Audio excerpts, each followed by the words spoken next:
दिवशी एका कॉलेजमधलं त्यांना आमंत्रण आलं. त्यांचा ड्रायव्हर त्यांना न्यायला आला. म्हणाला, या कॉलेजमध्ये या गावात आपलं व्याख्यान आहे, त्यामुळे चलावे. आईन्स्टाईन म्हणाला, माझा डोकं आणि घसा इतका दुखतोय, मला तरी वाटत नाही की मी आज व्याख्यान देऊ शकेल, त्याच्यामुळे आजचं रद्द करून टाका. ड्रायव्हर म्हणाला, त्यात काय एवढं, तुमची व्याख्यान ऐकू ऐकू मला पाठ झाली, मी करू का? आईन्स्टाईन म्हणाला, हो, पण आधी मला 15-20 मिनिटं करून दाखवायची. ड्रायव्हरनी 15-20 मिनिटं कुठेही न अडखळता करून दाखवलं. आईन्स्टाईनला आश्चर्य वाटलं. तो म्हणाला, बरं ठीक आहे, आपण ज्या गावात जाणार आहोत त्या गावातल्या लोकांना माहित नाही की आईन्स्टाईन कोण आहे आणि त्याचा ड्रायव्हर कोण आहे, म्हणून तू आईन्स्टाईन हो आणि मी ड्रायव्हर होतो. दोघे आपापलं पात्र रंगवत त्या गावी गेले. आता हे ड्रायव्हर महाशय आईन्स्टाईन झाले होते. चांगला सत्कार वगैरे सगळं झालं. व्यासपीठावर व्याख्यान द्यायला उभा टाकले. 1.5-2 तास न अडखळता, कुठेही न चुकता ह्यांनी व्याख्यान दिलं. जिथं टाळ्या पडाव्या तिथं टाळ्याही पडल्या. ह्यांनी व्याख्यान दिलं. विद्यार्थी वर्ग निघून गेला आणि आता टीचर रूम मध्ये हे चहा पाण्यासाठी थांबले. चहा पिता पिता अचानक एका प्राध्यापकाचा प्रश्न आला. हे ड्रायव्हर जे आईन्स्टाईन बनले होते ते महाशय गडबडले, पण बिरबलासारखे चतुर होते बरं का. त्यांनी चहा संपवला, हळूहळू संपवला.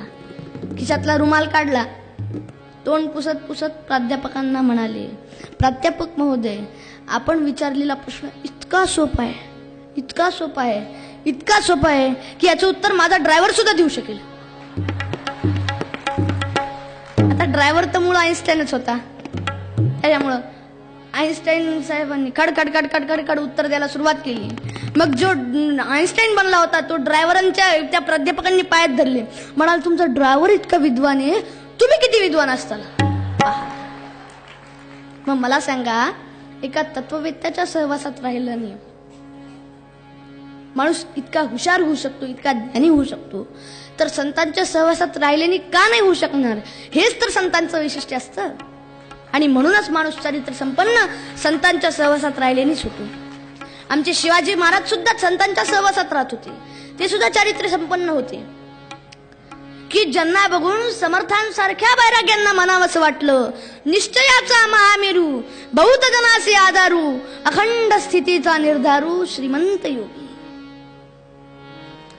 अगदी यथार्थ वर्णन शिवरायांच्या समर्थांनी केलं. आणि समर्थ आज असले असते तर आजच्या राजकारण्यांना बघून त्यांना काय म्हणावं असं वाटलं असतं? ते काय म्हटले असते? भ्रष्टाचाराचा महामेरू, चोर लुटाऱ्यांशी आधारू, अखंड खुर्चीचा निर्धारू, श्रीमंत भोगी. मग मला सांगा, अशी राजनीती काय कामाची बरं? राजनीती असावा तर तो चारित्र्य संपन्न असावा, बाळासाहेब ठाकरेंसारखा असावा, शिवाजी महाराजांसारखा असावा. त्यामुळे तरुणांनो, देशप्रेम करायला शिका. देशप्रेम कसं असतं एक प्रसंग सांगतो आणि माझ्या पूर्वरंगाच्या वाणीला पूर्ण विराम देतो. एक साधू बाबा होते. ते जंगलातून प्रवास करत होते. अचानक झाडाला झाड घासलं आणि अगदी एकदम वणवा पेटला. वणवा तर पेटलाय. त्यांचं अचानक एका झाडाकडे लक्ष गेलं. ते झाड पूर्ण आगीच्या चपाट्यात सापडलं होतं आणि त्या झाडावर एक घरटं होतं, त्यात पक्षी होता. त्या साधूबाबाला त्या पक्षाची दया आली. साधूबाबांनी त्या पक्षाला उपदेश केला. त्या पक्षाला त्यांनी उपदेश केला,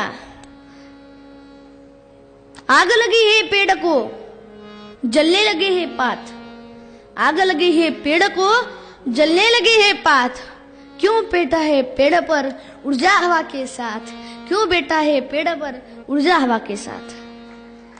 हे शब्द ऐकले